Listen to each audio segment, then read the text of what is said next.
नमस्कार प्रेक्षकांनो, मालिकेच्या आजच्या भागामध्ये आपल्याला खूपच जबरदस्त असा ट्विस्ट पाहायला मिळणार आहे। आता सरोजने कलाला घरी यायचे दरवाजे तर बंद केलेले आहेत। तिने जो प्लॅन केलेला आहे तिला असं वाटत आहे की तिचा प्लॅन हा वर्क होतोय, पण ती स्वतःच्या तोंडावर पडणार आहे, कारण कला अजूनही चांदेकर ज्वेलर्सची डिझायनर हेड म्हणून काम करत आहे आणि त्यामुळे कलाची आता धूमधडाक्यात चांदेकर ज्वेलर्सच्या ऑफिसमध्ये एंट्री होणार आहे। आणि कलाचं हे जे रूप आहे, नवीन तिचं जे लुक आहे ते आता अद्वैतला पाहायला मिळणार आहे। हे सगळं घडणार आहे ते म्हणजे आबा आणि संगीता या दोघांच्या प्लॅनमुळे, त्याचबरोबर आई अंबाबाईच्या आशीर्वादाने। आई अंबाबाईचा आशीर्वाद कला आणि अद्वैतच्या जोडीला आहे, त्यांची जोडी कोणीच तोडू शकत नाही। आणि आता अद्वैतच्या मनात पण कलाच्या प्रेमाची पालवी फुटू लागलेली आहे, कलाविषयी त्याला वाटू लागलेला आहे हे आबांनी चांगलंच ओळखलेलं आहे। त्यामुळं आबांनी ठरवलेलं आहे की अद्वैत जो आहे तो कसा आहे हे आबांना चांगलं माहिती आहे आणि त्यामुळं अद्वैतसाठी काहीही करायची तयारी ही आबांची आहे। अद्वैत आणि कला या दोघांना एकत्र आणण्यासाठी आबा खूपच जबरदस्त असे प्लॅन करत आहेत आणि त्यामध्ये आबांना यश येणार आहे। हे सगळं कशा पद्धतीनं होणार आहे त्यासाठी प्रेक्षकांनो हा व्हिडिओ शेवटपर्यंत पहा। त्याचबरोबर चॅनलवरती नवीन असाल तर चॅनलला सबस्क्राईब करा, व्हिडिओला लाईक करा। इकडे अद्वैत विचार करत असतो, तो म्हणत असतो की नाही, काहीतरी कन्फ्युजन झालंय, नाही बरं झालं मी तिला बोललो नाही ते, असं अद्वैत बोलतच असतो। तेव्हा मात्र तिथं आलेली असते ती म्हणजे रजनी, आणि रजनी आलेली असते अद्वैतला पाणी घेऊन। तेव्हा अद्वैत म्हणतो खरे, तेव्हा रजनीच्या लक्षात येतं आता अद्वैत हा अजूनही कलाला मिस करतोय। तेव्हा रजनी अद्वैतला सांगू लागते, अरे अद्वैत तुला माहितीये का, तुमचं नवरा बायकोचं नातं आहे आणि या नात्यामध्ये असंच होतं। इकडे नेमकी संगीता कलाच्या रूम मध्ये आलेली असते आणि तेव्हा कला ओरडते, चांदेकर शांत बस ना जरा। तेव्हा संगीता हसू लागते, म्हणजे अजूनही त्या दोघांच्या मनात फक्त आणि फक्त अद्वैतच्या मनात चांदेकर, चांदेकरच्या मनात कला एवढेच आहेत आणि त्यांचं बोलणंही तसंच चालू असतं। तेव्हा संगीता म्हणत असते की हे बघ कले, कसं आहे माहितीये का, नातं तोडू नये। कसं आहे, एक या संसारामध्ये नवरा चिडला तर बायकोनं समजून घ्यायचं आहे, बायको चिडली तर नवऱ्याने समजून घ्यायचं आहे, हे ती सांगत असते। त्याचबरोबर तिचं म्हणणं असतं की संसार हा दोघांचा असतो, तो दोघांनी करायचा असतो। मान्य आहे, मी तुला म्हणणार नाहीये की तू आता माघार घे, पण तू विचार तरी कर तुमचं नातं कसं आहे, काय आहे या गोष्टींचा, कारण काहीही असलं तरीही हे नातं टिकवलं पाहिजे। हे नातं टिकवणं एक जबाबदारी आहे आणि ती पार पाडावी लागणारच आहे, असं संगीताचं म्हणणं असतं। आणि संगीता ही समजवत असते, कलाला समजवत असते, कलाला सांगत असते की हे बघ कला, काहीही असलं तरीही तुला हे नातं टिकवावं लागणार आहे। हे नातं जे आहे ते खरंच खूप भारी आहे, तुमच्या दोघांच्या नात्याची ही सुरुवात आहे। मान्य आहे, मी तुला आता म्हणतच नाहीये की तू स्वतः माघार घे, तू माघार घ्यायची गरजच नाहीये, पण आता समोरच्याने एक पाऊल पुढे टाकलं तर तुझीही एक पाऊल पुढे टाकायची तयारी असू दे। इकडे रजनी मात्र तेच अद्वैतला सांगत असते, तुम्ही दोघं नवरा बायको आहात आणि तुमच्या दोघांना एकमेकांविषयी तेवढी आस्था असणं स्वाभाविक आहे। तुम्हाला दोघांनाही एकमेकांविषयी तेवढं प्रेम, जिव्हाळा असणं गरजेचं आहे आणि एकमेकांच्या सहवासाची तुम्हाला दोघांना सवय झालेली आहे, हे बोलणं सुरू झालेलं असतं। आणि त्याचबरोबर इकडे संगीता कलाची समजूत घालत असते, कलाला म्हणत असते की हे बघ कला, कसं आहे माहितीये का तुला, तुमच्या दोघांच्या नात्यामध्ये प्रत्येकाने प्रत्येक वेळेस माघार घ्यायची गरज आहे असं नाही, पण एकमेकांना प्रेमाचा आधार देत, प्रेमाची साथ देत पुढे जायचं आहे।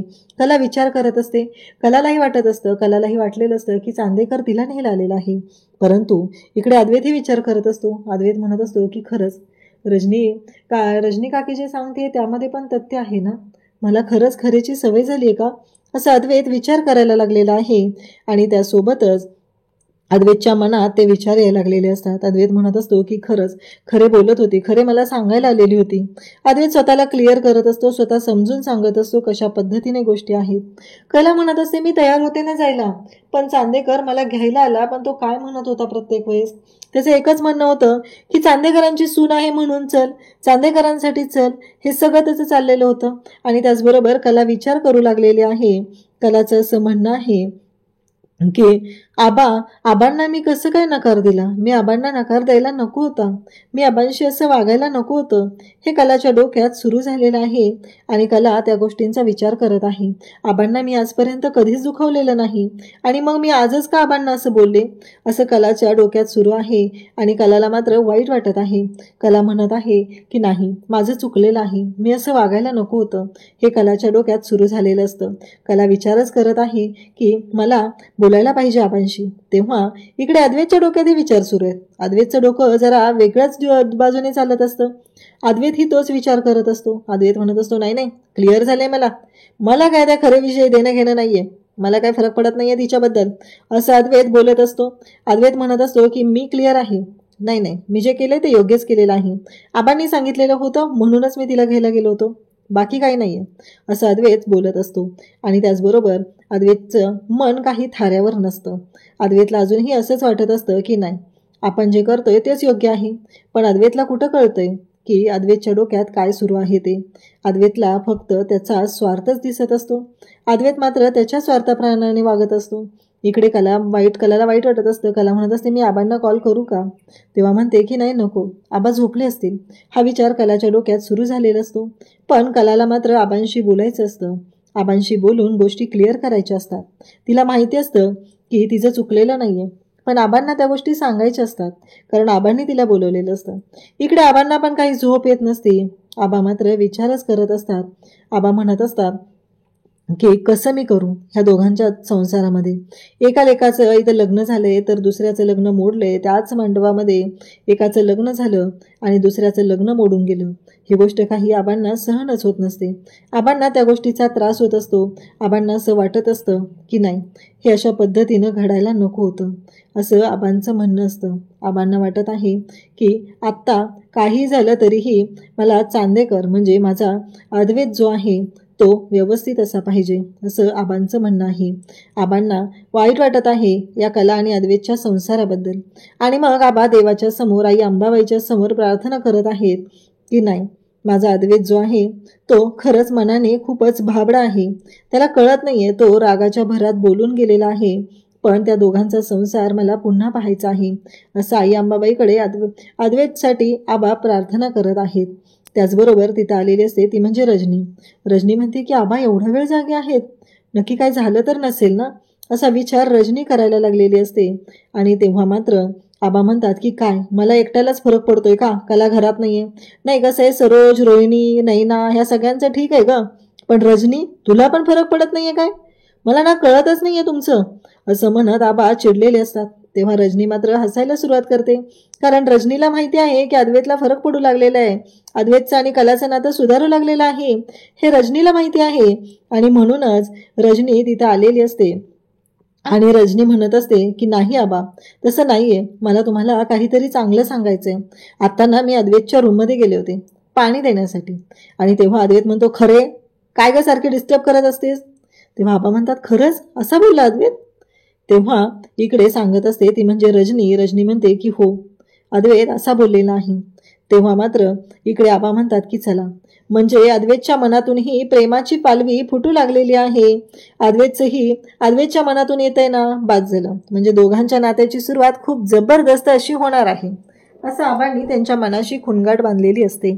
आणि आबांचं म्हणणं असतं की बरोबर आहे, आत्ता त्या दोघांचं नातं जे आहे ते व्यवस्थितच झालं पाहिजे, असं आबा बोलत असतात. त्याचबरोबर इकडे पाहायला मिळतं ते वेगळंच असतं. रोहिणी, त्याचबरोबर नैना, राहुल, त्यांचा वेगळाच प्लॅन सुरू झालाय. त्यांना फक्त एवढंच पडलेलं आहे की अद्वैतला उद्ध्वस्त करायचं.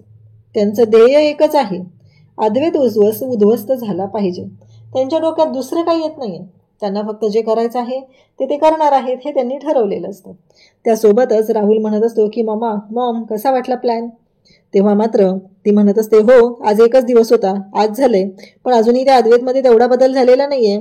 आपल्याला त्याच्यामध्ये चांगला बदल घडवून आणायचे. रोज त्याच्या पोटामध्ये डोस गेले पाहिजेत, रोजच्या रोज. ते कसे जायचे ते बघ.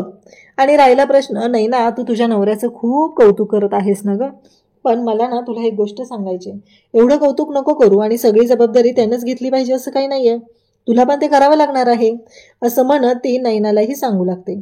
नैना, त्याचबरोबर राहुल दोघंही तिथं असतात. रोहिणी म्हणत असते की उद्याचा प्लॅन मी तुम्हाला सांगत आहे. उद्या काय करायचंय नाही ना, तुला माहिती आहे का? उद्या ना तुला कॉफीमध्ये अद्वैतच्या त्या गोळ्या मिक्स करायच्या. कारण जर प्रत्येक वेळेस राहुलच जर त्या गोळ्या मिक्स करत गेला तर संशय येऊ शकतो. आणि मग नैना म्हणते की हो, आमचा प्लॅन होतोय सुरू, चालू आहे सुरू, बनवतोय आम्ही, हे त्यांचं बोलणं चाललेलंच असतं. तेव्हा मात्र रोहिणी म्हणत असते की काय करू मी यांचं. कारण रोहिणीला कळलेलं असतं की यांना प्लॅन दिलाय म्हणजे वाटोळच करणार आहेत हे दोघं, असं रोहिणीला वाटत असतं. आणि रोहिणी तेच बोलत असते. तेव्हा मात्र राहुल म्हणत असतो, मामा नको ना काळजी करू ती. आणि त्याचबरोबर इकडे नैना पण म्हणत असते की मॉम इन लॉ, मी करेल हो मॅनेज सगळं. त्यानंतर आपल्याला पाहायला मिळतं की दुसऱ्या दिवशी सकाळी कला उठलेली असते. कला आवरावर करत असते, पण कलाच्या डोक्यात फक्त एकच विचार असतो, आबांना कॉल करायचे. तेव्हा कला म्हणते की आता मी आबांना कॉल करते, म्हणजे आबांच्या आजूबाजूलाही कोणी नसेल, मलाही त्यांच्याशी तेवढं व्यवस्थित बोलता येईल, असं कलाच्या डोक्यात सुरू झालेलं असतं. आणि कला मग आबांना फोन लावते. आबा नाश्त्यासाठी बाहेरच निघालेले असतात. तेवढ्यातच कलाचा फोन आलेला असतो आणि त्यामुळं आबा फोन उचलतात. आबा पण हुशार असतात. आबा म्हणतात इथंच बोलून घेतो, बाहेर नको जायला. जर बाहेर गेलो तर उगाच संशय येईल ना बाकीच्यांना, हे आबांच्या डोक्यात सुरू झालेलं असतं. म्हणून आबा शांतपणे तिथंच बोलून घेत असतात. त्याचबरोबर कला म्हणत असते की आबा मला माफ करा, माझ्याकडनं चूक झाली, मी असं नको होतं करायला. आबा म्हणतात अगं काय झालं? आणि त्याचवेळी कला म्हणत असते की मी असं नको होतं वागायला. तेव्हा आबा म्हणतात अगं तसं नाही आहे, मला माहिती आहे ना. तेव्हा कला सांगत असते की आबा चांदेकरने त्याची बायको म्हणून मला तिथं आणलं पाहिजे ना. तेव्हा आबा म्हणत असतात की हो बरोबर आहे, पण जे काय झाले ते मला फक्त एवढंच वाटतंय ग, चांदेकरांची सून या घरात आली पाहिजे. आणि मला वाईट नाही वाटलेलं, कारण तू आत्तापर्यंत किती केलेस ना हे सगळं मला माहिती आहे, असं आबा बोलत असतात. आणि त्याचबरोबर कलाही आबांचं बोलणं ऐकून घेत असते आणि आबांना काय ते समजून सांगत असते. आबांचा कलावरती थोडासाही राग नसतो. इकडे पाहायला मिळतं की आता रजनी आणि त्याचबरोबर अनामिका दोघेही किचनमध्ये असतात. रजनीला अनामिका विचारत असते की मी काय करू सांगा. तेव्हा रजनी म्हणत असते तू काय करतेस. तेव्हा ती म्हणते मी चहा आणि कॉफी बनवू.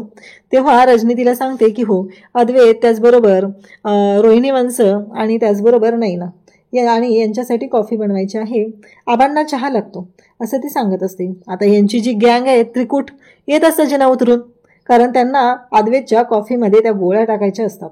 त्रिकूट येत असतं. आजची जबाबदारी असते ती म्हणजे नैनाची. आणि मग नैनाला रोहिणी म्हणते की लक्षात आहे ना काय करायचं आहे ते, जा तू. आणि मग रोहिणी तिथं म्हणायला सुरुवात करते अनामिका नवीन नवरी आहेस, पहिल्याच दिवशी काय कामाला सुरुवात करतेस. म्हणजे कालपर्यंत ती काम करत होती, लग्नाच्या पहिल्या दिवशी काम केलं ते नाही दिसलं, आता दुसरा दिवस उजडलाय, ती चहा करायला गेली. मग मात्र हिला कळतंय की लग्नाच्या पहिल्याच दिवशी काय काम करते. नैना पण तिथे जाते. नैना म्हणू लागते की अगं अनामिका राहू दे, मी बनवते सर्वांसाठी चहा कॉफी, असं म्हणत अनामिका तिथं समोर गेलेली असते आणि तिने चहा कॉफी बनवायला घेतलेली असते. तेव्हा मात्र आता रोहिणी आणि राहुल तिथं असतात. अनामिका म्हणते की मग मी काय करू. तेवढ्यातच आता नैनाने चहा बनवलेला असतो. तो चहा ती अनामिकाच्या जवळ देते आणि सांगते की हा चहा आबांना दे. तेव्हा रोहिणी पण सांगते. आता रोहिणी तिथं असते. रोहिणी तिथं आहे तर अद्वैतच्या कॉफीमध्ये गोळ्या कशा टाकायच्या, कारण हा डिप्रेशनचा डोस आहे आणि तो रोज थोडा थोडा थोडा थोडा पोटात गेला पाहिजे असं त्यांचं ठरलेलं आहे. आणि तो डोस अद्वैतच्या पोटात गेलाच पाहिजे असा त्यांचा विचार आहे. आता अद्वैतला त्या गोळ्या खाऊ घालायच्या आहेत हे त्यांचं ठरलेलं असतं. आणि मग इकडे रजनीला नैना सांगू लागते की रजनी मामी तुम्ही ना ती पोहे घेऊन जा, मी आले कॉफी घेऊन सगळ्यांसाठी. आणि मग लगेचच तिथली बॉटल घेते पदरात लपवून आणलेली आणि त्या बॉटलमधल्या त्या गोळ्या अद्वैतच्या कॉफीमध्ये मिक्स करते. आणि ती जी कॉफी आहे ती आता अद्वैतसाठी घेऊन जायची असते तिला. मग तिने कॉफी तयार केलेली असते आणि ती कॉफी घेऊन ती जाणार असते. इकडे अनामिकाला आणि रजनीला दोघींनाही तिथून तिनं बाहेर पाठवलेलं असतं. कॉफी बनवलेली असते. डॉक्टरांनी त्यांना सांगितलेलं आहे की या गोळ्या इझिली विरघळतात, त्यामुळं काहीच प्रॉब्लेम नाही आहे. त्याचा इफेक्ट आहे तो हळूहळू दिसत असतो. त्यामुळं तुम्ही बिंदास्त राहा, या गोळ्या खाऊ घाला. अद्वैतचं वाटोळं तर करायचंच आहे ना यांना. आणि अद्वैत आणि तिची ती मूर्ख आई ती मात्र यांच्यावरच विश्वास ठेवते. यांनी कान फुंकले की ती तयारच असते उड्या मारायला. आता या नैनाने अद्वैतच्या कॉफीमध्ये चक्क तिनं गोळ्या टाकलेल्या आहेत डिप्रेशनच्या. जराही विचार केलेला नाही की आपण रोज त्याला एखादा थोडा थोडा डोस देतोय, थोडं थोडं पॉयझन देतोय, स्लो पॉयझनिंग होऊन त्याचं काय होऊ शकतं हा विचार ह्या रोहिणीने जराही केलेला नसतो. तिच्या डोक्यात मात्र फक्त एवढंच आहे, आणि ते म्हणजे की अद्वैतचं वाटोळं झालं पाहिजे. आता नैना गोळ्या टाकत असते आणि त्या गोळ्या टाकल्यानंतर ती कॉफी तयार करते. ती कॉफी घेऊन नैना जी आहे ती आता निघालेली असते आणि ती कॉफी अद्वैतला द्यायची असते. त्याचबरोबर इकडे आपल्याला पाहायला मिळतं की कला आहे ती विचार करत आहे. कला म्हणत असते, मी काय करू नक्की, मी कशा पद्धतीने वागू, मला कळतच नाही आहे, मी कशा पद्धतीने गोष्टी हँडल करू. त्याचवेळी आता दिनकरराव तिथं आलेले असतात आणि कला त्यांना म्हणते की बाबा, मी पण तुमच्यासोबत मिसळीच्या स्टॉलवर येते, तुम्हाला तेवढीच मदत होईल आणि मग हळूहळू आपला मूर्त्यांचा जो आहे ना बिझनेस, तोही आपण सुरू करूया, त्यामुळं काहीच प्रॉब्लेम नाही आहे. तेव्हा संगीता म्हणते, तुला कुठंही यायची काहीही गरज नाही. तेव्हा कला म्हणते, अगं आई असं काय म्हणतेस तू. तेव्हा दिनकर सांगत असतात की हो कले. संगी म्हणते, त्यात काहीतरी तथ्य आहे, एक गोष्ट लक्षात ठेव, उगाच गोंधळ नको. आणि तुझं ते डिझाईनचं काम करतेस ना चांदेकरांकडे तू, ते चालूच आहे ना तुझं, मग काय प्रॉब्लेम आहे. तेव्हा कला म्हणत असते, पण आई, अगं ऐकून तरी घे माझं, मला काय म्हणायचं आहे ते, असं कला सांगत असते. परंतु संगीता मात्र तिला ऐकतच नसते. संगीता म्हणत असते की मी जे काय सांगते ना ते ऐकून घे आधी, अजिबात वेगळं काय गोंधळ घालू नकोस तू, मी तुला सांगितलंय ना काय करायचं आहे ते, एवढं लक्षात ठेव. आणि त्याचबरोबर इकडे आता अद्वैत जो आहे तो उद्याच्या भागामध्ये आपल्याला पाहायला मिळणार आहे की विचार करत बसलेला आहे. अद्वैत म्हणतो की झालं, म्हणजे कसं आहे माहिती आहे का, कलाने आरशावरती टिकली लावलेली असते. अद्वैतला मात्र खूप छान वाटत असतं आणि काही जरी झालं तरी अद्वैतचं म्हणणं आहे की ही कला ही जराही शिस्तीची नाही आहे, फक्त बेशिस्त वागत असते. इकडे संगीता कलाला ओरडत असते की तू चांदेकरांकडे जे काम करते ना ते काम पुरेसं आहे. कला म्हणते, कसं आहे, चांदेकरांचं घर सोडलं असलं तरीही त्याचे पैसे द्यायचेत आपल्याला आणि ते बाबांना देणं थोडं अवघड जाते, मग मी बाबांना थोडी मदत केली तर काय बिघडतं. इकडे अद्वैतला आरशावरती कलाने लावलेली टिकली दिसते. ती टिकली तो काढतो आणि म्हणतो की झालं, ही खरे आहे ना, ही अशाच पद्धतीने वागत असते आणि म्हणून प्रत्येक वेळेस ओरडा खाते, भांडणं होतात, हे सगळं घडत असतं. तेवढ्यात कला तिथे येते आणि कला म्हणते की हो, आम्ही बायका लावतो तशी टिकली, कारण केस जरा सावरले व्यवस्थित केले की ती टिकली हाताला येते तिथल्या तिथं आणि मग ते लावणं सोपं पडतं. तेव्हा अद्वैत म्हणत असतो की जरा नीट राहत जा ना गं. असं म्हणत अद्वैत स्वतःच्या हाताने ती टिकली कलाच्या कपाळावरती लावायला घेतो आणि कलाला म्हणतो की हे घे. आणि त्याचबरोबर कला अद्वैतकडे पाहत असते. अद्वैतने स्वतःहून तिला टिकली लावलेली आहे आणि तिला सांगितलेलं असतं. त्यानंतर आपल्याला पाहायला मिळतं की हे सगळं जेव्हा चालू असतं तेव्हा अद्वैतला खूप भारी वाटत असतं, कारण खरे त्याच्यासोबत आहे असं त्याला वाटत असतं. पण जेव्हा त्याच्या लक्षात येतं की खरेही त्याच्यासोबत नाही आहे, त्याला भास होऊ लागलेले आहेत, तेव्हा मात्र त्याला धक्का बसतो. अद्वैतची मनापासून इच्छा आहे की कलाने त्याच्यासोबत असलं पाहिजे, कलाने त्याच्याकडे आलं पाहिजे, पण बोलायचं कसं कलाला, कारण तो कमीपणा कोण घेणार, चांदेकर आहे ना, तोही द परफेक्शनिस्ट अद्वैत चांदेकर, तो कसा कमीपणा घेईल. इकडे संगीताने मात्र विचार सुरू केलेला असतो. संगीता म्हणत असते की आता एक महत्त्वाची गोष्ट आहे आणि ती म्हणजे संगीताच्या डोक्यात एकच विचार सुरू आहे की कलाला काहीही करून अद्वैतरावांपासून दूर होऊ द्यायचं नाही. आता कला आणि कलाच्या बाबतीत संगीता आणि कलाचे बाबा या दोघांनीही ठरवलेलं आहे की कलाने ऑफिसमध्ये गेलं पाहिजे, ऑफिस जॉईन केलं पाहिजे. त्यामुळे संगीता म्हणत असते की हे बघ कले, तू ना कसं आहे माहिती आहे का, चांदेकरांची एम्प्लॉई आहेस आणि तिथं तू काम करते, त्यामुळं तू ऑफिसमध्ये जायचं, एवढं लक्षात ठेव, असं संगीताने स्पष्टपणे कलाला सांगितलेलं असतं. आणि कलाला एवढंच ठणकावून सांगितलेलं आहे की कलाला ऑफिसमध्ये जाण्याशिवाय कुठलाच तिथं त्यांनी ऑप्शन ठेवलेला नाही आणि कलाने ऑफिसमध्ये गेलंच पाहिजे अशी त्यांची इच्छा आहे. इकडे अद्वैत म्हणतो की मला का भास होत आहेत या खरेचे, काय होतंय माझ्या बाबतीत, मला असं काय होतंय, हा विचार अद्वैतच्या डोक्यात सुरू झालेला असतो. अद्वैत तेच सगळं बोलत असतो. अद्वैत म्हणत असतो की काय करू मी, नक्की काय करू. आणि त्याचबरोबर अद्वैतला कळायचं बंद झालेलं आहे आणि अद्वैत त्याच विचारात अगदी गडलेला आहे. त्याला कळतच नाहीये की मी नक्की कशा पद्धतीने विचार करतोय आणि मला खरेची का आठवण येते.